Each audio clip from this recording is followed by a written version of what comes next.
रोजमर्रा अंग्रेजी के लिए खाने पीने की 15 आइटम्स, उनकी अंग्रेजी तलफ्फुज और उर्दू मतलब तस्वीरों के साथ। चले वीडियो देखते हैं। स्वीट प्रेट्जल्स, जलेबी को कहते हैं स्वीट प्रेट्जल्स। आगे जी है ग्रेप फ्रूट चकोतरा, जिसका शरबत आप पीते हैं, बड़ा अच्छा होता है सेहत के लिए, ग्रेप फ्रूट। उसके बाद है जी शोरबे को कहते हैं ब्रॉथ, BROTH। ब्रोथ लिखा हुआ है, ब्रॉथ पढ़ना है, ब्रॉथ। ब्रिटिश वाले ब्रॉथ बोलेंगे, अमेरिकन वाले ब्राथ बोलेंगे, लेकिन TH की आवाज दोनों में सेम रहेगी, ब्राथ। ये है जी लीमू पानी को कहते हैं लेमनेड। उसके बाद जी है जी काजू को कहते हैं कैशू नट।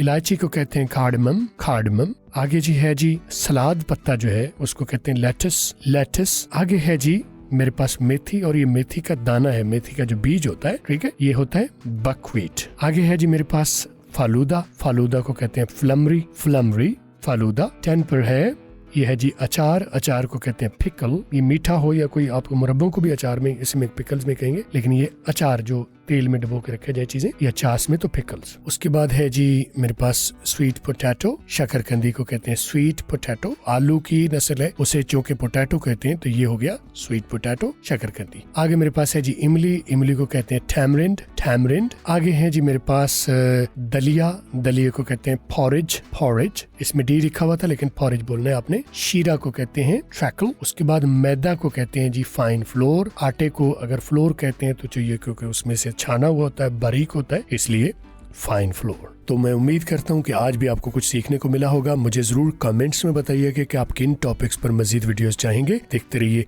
सीखते रहिए, आगे बढ़ते रहिए।